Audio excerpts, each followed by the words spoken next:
Welcome to the Deep Dive, the place where we take stacks of research and distill them into actionable, surprising insights. And today we are digging into a true giant of investing, Philip A. Fisher. We're talking about a framework that was built, really, to find generational wealth. Absolutely. Fisher's entire philosophy is based on this historical fact that a, say, $10,000 investment, if you pick the right common stocks, could have grown to $250,000. Or even more, right, over a few decades. Oh, much more in some cases. And the key thing he pointed out is this wasn't about timing the market perfectly, buying at the absolute bottom.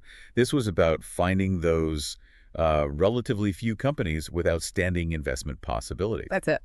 So our mission today is to really unpack Fisher's philosophy.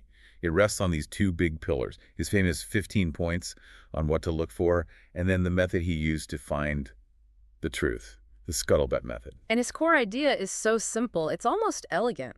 He basically said, if you put in a massive amount of effort up front to figure out the right thing to buy, then all the other hard parts of investing, they just get a lot easier. Things like market timing or selling too early. Exactly. It completely shifts your focus away from all that market noise and turns it into more of a forensic investigation of the business itself. Okay, so we need to be detectives. I like that.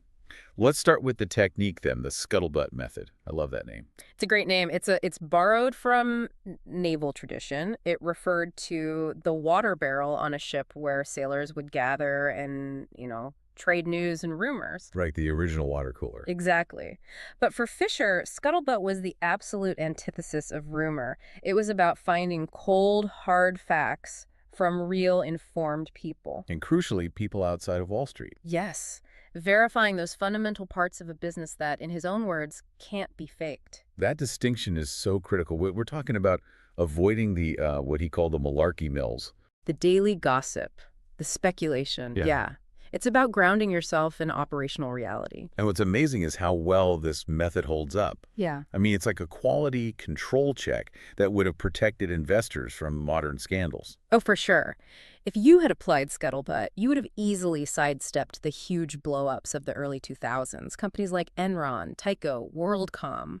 How so? Because their weaknesses, the shady accounting, the toxic culture, all of that stuff was discoverable. You just had to talk to the people who are actually doing business with them. So if you're avoiding the typical Wall Street analysts, who are you actually talking to? Well, Fisher laid out a really diverse group. You start with competitors. Which seems counterintuitive. It does, but think about it. They might have a negative bias, sure, but if the company you're looking at is genuinely excellent, competitors will often admit it. They'll respect it. That grudging respect from a rival is just a powerful signal. That's a great validation tool. Okay, who's next? Then you go to the customers and the suppliers. These are the people who see the real management team day in and day out.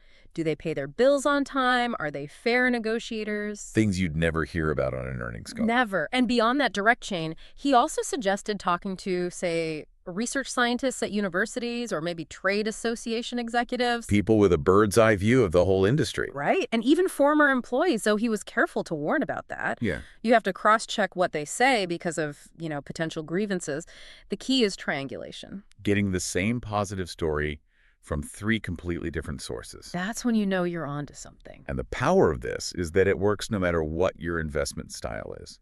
I'm thinking of that Nucor Steel story. Oh, it's a perfect example. So Fisher's son, Ken Fisher, he bought Nucor in '76 as a classic value play. Great business, bad Wall Street image, cheap stock. Right. But then his father, Philip, the ultimate growth investor, he looked at it. And using the exact same 15 points, he came to the same conclusion. He bought it too. So it proves that quality is quality, no matter how you frame it.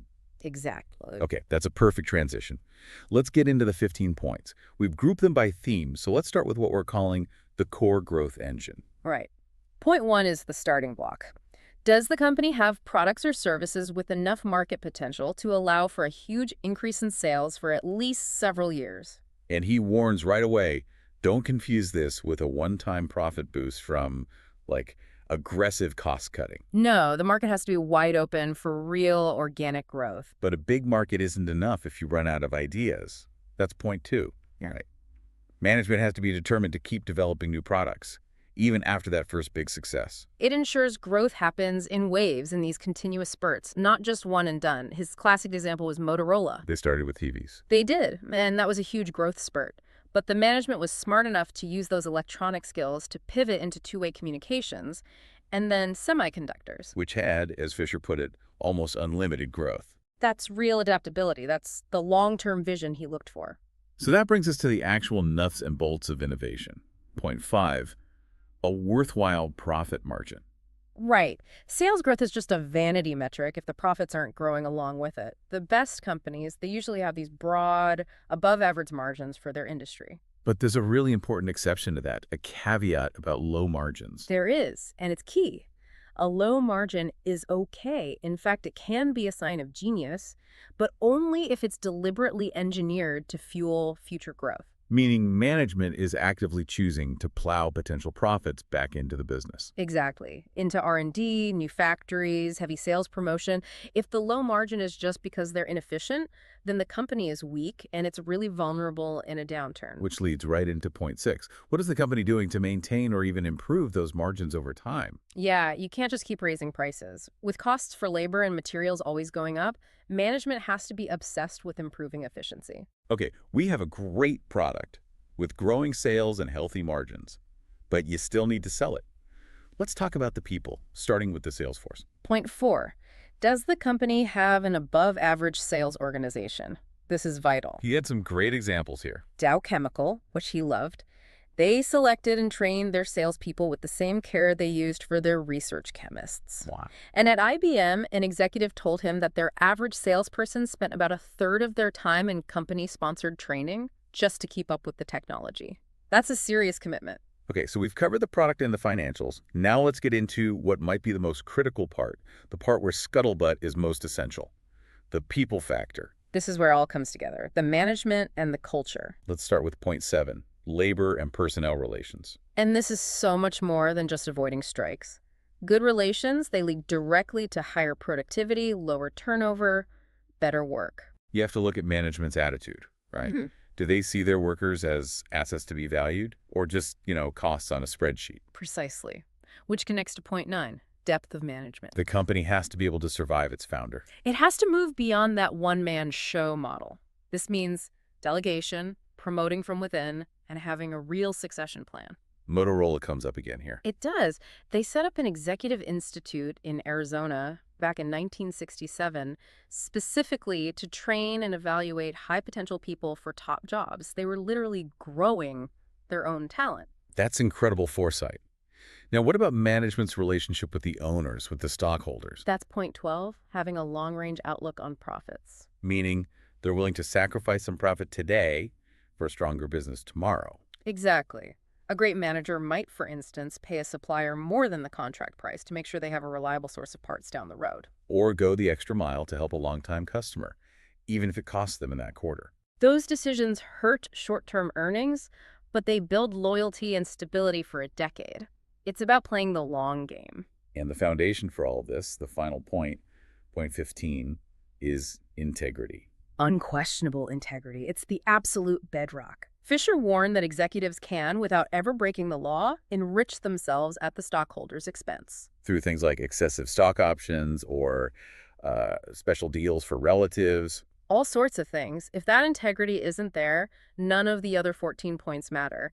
The company will eventually be looted from the inside. And that's where scuttlebutt is the ultimate lie detector. Because suppliers and customers, they know. They know who the good guys are. They always know. Okay, so these 15 points create this amazing portrait of an ideal company. But Fisher's philosophy was also revolutionary for what it rejected. He challenged a lot of conventional wisdom. He really did. The first big one was market timing. He thought economic forecasting was about as advanced as alchemy in the Middle Ages. So all that energy spent guessing if a recession is 6 months away Is a complete waste of time. Time that could be better spent doing scuttlebutt research on a great company. If the company's growing at 15% a year, it doesn't really matter if the market dips tomorrow.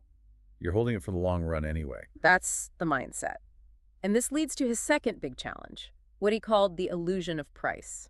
This is the idea that selling a great stock just because it looks overpriced is a huge mistake. A costly error, he called it.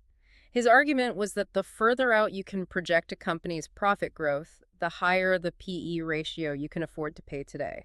That's so counterintuitive for so many investors. It is, but it makes sense. If you sell a truly great company just to wait for a dip, You almost always miss the next big move up. The Texas Instruments story is the perfect illustration of this. Oh, it's incredible. The stock was bought at 20 times earnings, which seemed crazy at the time. Reckless by conventional standards. But because the fundamentals were so magnificent, the management, the R&D, the stock went up over 1,000% in 3.5 years. Superficial stats were useless. Which also challenges another big idea: the illusion of market efficiency. Right, this doctrine that the market instantly prices in all known information. Fisher knew that wasn't true. The Raycom Corporation case from 1976 is a great example. It is. The company had known problems, a failed project, restructuring costs. The stock got hammered, down 66%. Management was totally transparent about it. But Wall Street panicked. They did. They were so focused on the recent bad news that they completely missed the buying opportunity.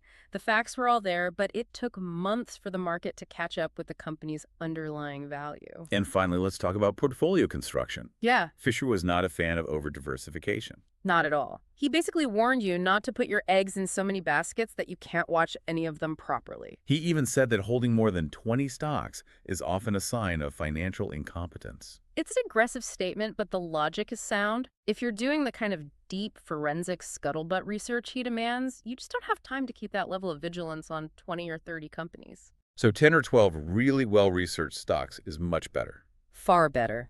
Success here requires the same discipline as success in any other field. You do the deep work, and then you have the guts to hold on. So wrapping this up, what does this all mean for you, the investor, listening today? I think it means what you choose matters so much more than the when. There's data that proves this out completely. Take one study from the late 50s, early 60s. Over 5 years, the Dow average was up about 41%. A pretty good run. A great run. But inside that average, the performance was all over the place. About a quarter of the stocks actually lost money, but another quarter of them had gains of over 100%. That disparity is just massive. It's all about selection. It is. The study showed that if you had just picked 5 out of the 10 best performing stocks in that group, your initial $10,000 would have grown to over $52,000. In just 5 years. The risk isn't in market volatility. The real risk is in picking the wrong companies. The ones with weak management, no integrity, no innovation. The reward comes from applying these principles, scuttlebutt, ingenuity, hard work, to find those few truly outstanding businesses. And that's all the time we have for this deep dive into Fisher's timeless wisdom. We hope you'll apply that same curiosity and rigorous investigation to your own research.